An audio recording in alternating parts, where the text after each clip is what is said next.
Overdrive today, Mahindra has taken the covers off its first electric SUV and we have a go at it. We also tell you all about the Bengaluru-based electric motorcycle, Oben Rorr. Hello and welcome to Overdrive. I am Soini Datta. Before Mahindra launches its electric vehicles based on the Inglo architecture, Mahindra has to cover its bases against the Tata Nexon EV and the MG ZS EV, and that is where Mahindra's new electric XUV400 comes into play. Here's Tuhin getting you all the details.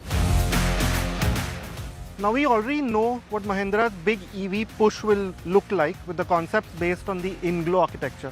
But the first of those EV SUVs is still 2 years away. So in the meantime, we have this, the Mahindra XUV400, which as the name suggests is the electrified version of the XUV300, and will take on the likes of the Nexon EV Max and the ZS EV.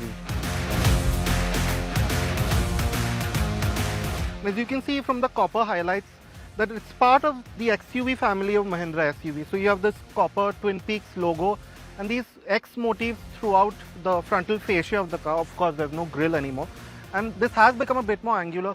And again, those copper highlights, they are a recurring theme throughout the car. Now, the headlamp cluster is the same as in the XUV300, but you see that there are no front fog lamps anymore. Now, coming to the side, you notice a different design for the alloy wheels, although the tires are the same size as before. And again, you have a really bright sort of vibrant shade of color, like these grays and these blues and blacks. And they all seem to work quite well with these copper highlights. And another big change, the XUV400 is not exactly the same dimensions as the XUV300. It's 200 mm longer, as you can see from this section. So that slightly ungainly rear that the XUV300 was quite criticized of is gone now. It's a much more proportionate look now, especially when you view it from this angle. The tail lamp cluster has changed. Now you have these clear lens elements, although the basic design remains the same. And again, those cross copper motifs that you saw in the front, they're repeated in the tail lamps as well. The boot itself is much larger now. That was another sort of complaint with the XUV300, that the boot wasn't quite as large, but as you can see, it's large. Now, this is something you don't see very often, but from converting the XUV300 to the XUV400, Mahindra has also changed the location of what would have been the fuel filler cap to here, the charging port here, which means that when you are at a charging station, you don't have to back up and it's a lot of hassle. You don't have to do that. You can just drive right in and charge through here, which is a nice touch. Now the XUV400 is powered by a 39.4 kilowatt-hour lithium-ion battery pack. It's IP67 rated, which means you have some level of dust and water protection. As for charging the XUV400, you have three options as usual. You can use a DC fast charger, which will charge the battery to up to 80% in half an hour. Or you can put up an AC wall box at your home, which charges it in a relatively quick 6.5 hours. Or of course, if you're stranded somewhere, you don't have access to any of those, you can still charge it from a 3-pin socket, which is a good option to have. But that'll still take you about 13 hours. Now, as for the interiors of the XUV400, they're pretty much a straight lift from what you get in the XUV300. But of course, there are some changes. To start with, you have this all black shade, which looks nicer, at least in our books, than the sort of plain beige and black that you have in the combustion engine version. But some of the things that we don't like is these switches, which we think should have been changed to something a bit more modern. And similarly, you've lost some features. For example, you don't get dual zone climate control anymore. You don't get the steering modes anymore. But that said, the XUV400 is still reasonably well equipped. You get auto headlamps, you get 7-inch touchscreen, you get height adjustable seats, a sunroof. But aside from that, the XUV300 is one of the larger cars in this segment, and that continues unchanged even here. So you have a great view out, you have good shoulder room here, comfortable seating, and the windows are large, so that is not a problem at all. Now coming back to the features, we also would have liked maybe a digital instrument cluster, with EVs and the buyers of EVs being so technologically savvy. That could have been an addition. And this touchscreen is an older unit, so maybe that could have been updated. You have the same pretty decent quality of plastics. There aren't too many soft surfaces aside from the common touch points, such as this bit here, this bit here. But you have this nice sort of weave to the steering wheel, this grip. The buttons, maybe they look a bit dull because they are the same color as the rest of the cabin, but they feel and function well enough.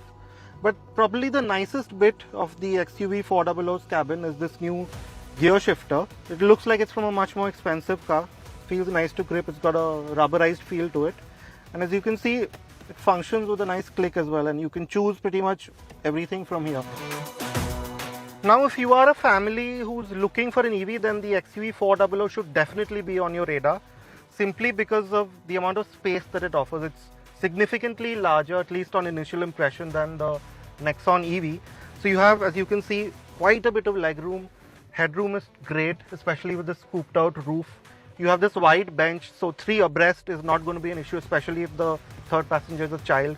The floor isn't too high, considering it is an EV. You have a hump, but it's not too high. And again, storage spaces, there's quite a few. You have these cup holders here. You have large bottle holders.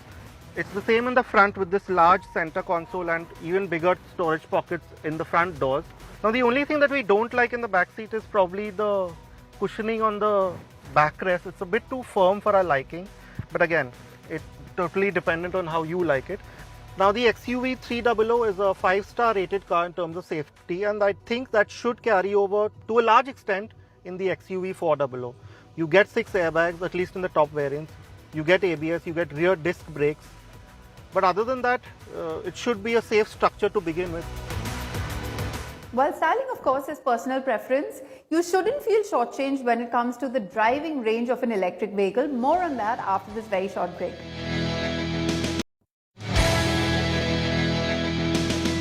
Welcome back here with us on Overdrive. Now, Mahindra's first electric SUV, the XUV400, is based on the XUV300. It packs in a 39.4 kilowatt-hour battery pack, and it also gives you a range of 456 kilometers. What does it feel like to drive on the road, though? Tuhin tells us.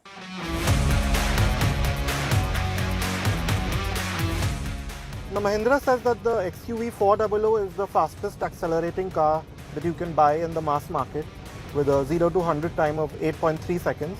Now, we can't put that claim to test, but Mahindra also says that its top speed is 150 kilometers per hour. We've just done that. In fact, we've seen an odo indicated 160 at the high-speed bowl at the Mahindra SUV proving grounds that we're at, where we're testing the XUV400.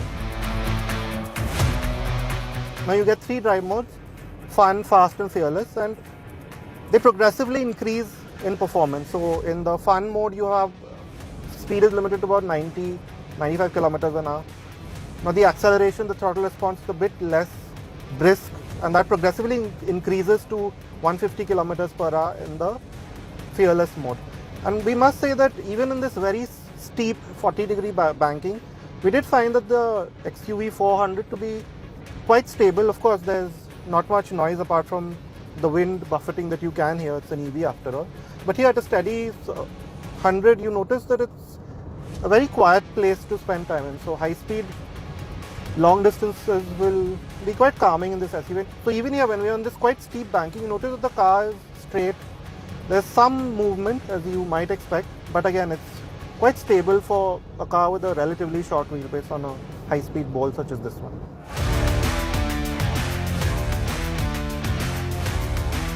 Now, of course, we are in a controlled environment of this test track, and these XUV400s that we are driving aren't exactly production ready. There's still some software work to be done on it. So from what we've seen so far, the 400 seems like it'll be a competent city car, pretty much like most EVs are. So in the fun mode, you have a decent amount of performance. It's perfectly enough for you to get around your daily maybe commute. And then when you want a bit more power, the fast mode too is helpful. Although we would have liked maybe the throttle response to be a bit less sharp as you progress through the modes. But other than that, it's a perfectly usable car in both those modes. It's got that steady sort of typical EV torque that you like so much. And yeah, so that pretty much makes it a very usable car in the city. And in terms of how it rides and handles, again, it's typically like an EV. You have that slightly stiff feeling through the suspension, say over expansion joints or over potholes and manhole covers. But apart from that, say on a smooth road such as this one, it stays flat, it stays level, it stays well poised. So in that way, it is quite confidence inspiring. Now, some of the things that we would have liked to have been better, and these have sort of carried over from the XUV300, is the feel from the steering. there isn't too much feedback. It's quite light. So say when you're on a long corner such as this one, you are sometimes second guessing what the car is doing. But you have a good view out like you have in the XUV300. You can see the edges of the bonnet. So moving around in the city is not going to be an issue. And similarly the braking. Now as you progress through the modes, you get varying degrees of regen, which we can't show you because the regen sort of gauge isn't exactly tuned and we can't even tell you what the range sort of figure is like in the real world. Although we think about a 300 kilometer range in the real world, 350 is achievable. But what we would have liked with the regen is that the transition between the braking and the regen could have been a bit smoother. The throttle pedal feels a bit sharp when you apply it, when you're switching over from regen to the physical brake. So coming to a complete halt easily is not very easy. But apart from that, the regen itself seems quite strong, and you have this L mode, which is quite useful. It's typically what B mode would be in many of these EVs and hybrids, and as you can see, we're coming to a complete halt. It can do that. And you don't have paddles to control the regen, which makes this L mode extremely useful in the city. So you can pretty much one pedal drive in the city, just control your speed and deceleration through the accelerator, which will make it even more easy and even more efficient to drive in the city. Now to go back to the way the XUV400 handles, there is good news here. Now we didn't like the steering, but the body movements, they are quite confidence inspiring. As you can see, the car, there's not too much body roll, mainly thanks to all the weight being below you. And the car stays true to its line. So like the recent spate of Mahindra's, the XUV400 is again quite a nice car to drive. Now the XUV400 only goes on sale by January of 2023. But given a choice, would you pick one? See, we can't tell you exactly how efficient it is, but with over 450 kilometers of range, even on the ARAS cycle, there is reasonable, usable real-world range to be had from the car, we think at least. And we would have liked a few more features, maybe at par with what you get in the XUV300. But aside from that, the car is spacious, it's comfortable, it's nice to drive, and you have all the benefits that you look for in an EV in the XUV400. So we think, generally, this should be another successful product from Mahindra. What is your first impression of the XUV400? Do head into our YouTube channel and let us know in the comment section. We'll be back after this very short break to tell you all about Bengaluru-based startup's first electric motorcycle, the Oben Rorr. Welcome back, you're watching Overdrive. Now, it's the Bengaluru-based startup's first electric motorcycle, the Oben Rorr, a hunter or the hunted in this free-for-all segment. It's time to find out. I think electric two-wheelers in a country like India, well, currently you only have a flurry of electric scooters to deal with and not a lot of electric motorcycles. Well, you do have a couple of options in the form of the Revolt motors, a couple of motorcycles out there. You have the Torque motors, Kratos. Well, that is still not a finished product up until this time. And now we have another proposition in the form of the Oben Rorr. Looking at the Rorr head-on, or even if you see it in your rear-view mirrors, you won't really be able to tell that this one's an electric, because unlike most other electrics, this one doesn't look spindly and narrow up front, but like a regular old ICE motorcycle with its chunky telescopic fork and front wheel. The LED ring around the headlamp does look cool, but a little too Honda wannabe for me. So coming up to the display, well, you have a 7-inch reverse LCD unit, which gives you just the basic amount of information, not a great deal to toggle with, honestly. It's a little hard to decipher out there riding in the sun. But yes, well, you do have connectivity via an app. You can connect to the motorcycle via an app, and you get a lot of more additional information via that app rather than on the motorcycle itself. Well, the tank on this particular motorcycle houses the cable that you can use to charge the motorcycle. And the best part about it, or the unique and even more unique part about it, it is a 3-pin plug that you can extend out of the motorcycle and plug into any 3-pin wall-mounted socket. Moving further back, you have a rather narrow seat, and the tail end, well, it's rather simplistic, but of course, it being an electric vehicle, not an ICE engine, you have no exhaust unit or end can or anything like that, so it's pretty open and very airy looking at the back. Now coming to the ride and handling, once you actually swing a leg over the motorcycle, the Oben Rorr, well, oh yeah, that might take a little bit more of an effort than you usually would. This is a tall motorcycle and it has around 200 mm of ground clearance. So it's pretty tall and it seems very appropriate for Indian road scenarios. The riding position, quite comfortable. It's a bit on the sportier side. Your knees, your legs will be placed so, and it feels a tad sporty and nice. Flat handlebars, well within reach, everything where you want it to be.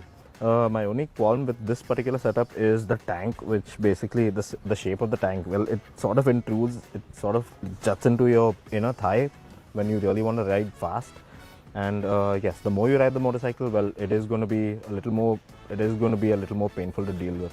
But the company says that it is going to address certain problems like this from feedback from its customers and people like me. So let's see how it goes. The seat on the narrower side could be better in my opinion, and for the pillion, well, it gets even a lot more narrower, so I'm not too sure if that will really be supremely comfortable for a pillion rider over a relatively long distance. Out on the road, the Rorr feels nicely balanced with a slightly aggressive riding stance and neutral handling. The suspension is a bit on the stiffer side, and the electric could in fact be compared to a sporty 150 to 160cc ICE motorcycle. One of its main USPs has to be that big 4.4 kilowatt-hour battery that you see right there. It's a lithium iron phosphate unit, not the regular lithium iron unit that most other EVs currently come prepped with. Now, what makes this proposition so unique? Well, first of all, it offers you a good 150 kilometers of range, of course in eco mode, the most economical mode of the bike. And I'll just explain what makes this battery so unique.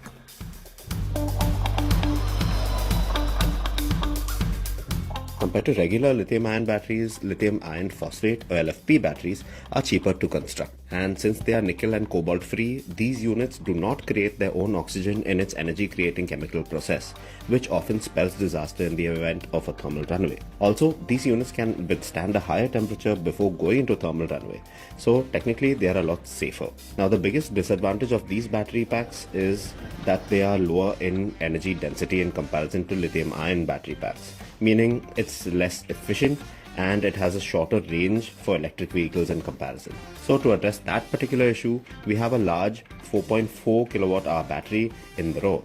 And the best part is the company claimed that the battery will take just 2 hours to complete charge, which sounds brilliant. So when talking about performance, yes, well, that's a big standout feature about the Oben Rorr. It's one of the highlights. So you have 3 ride modes to contend with primarily. So first of which being Eco, you have City and Havoc.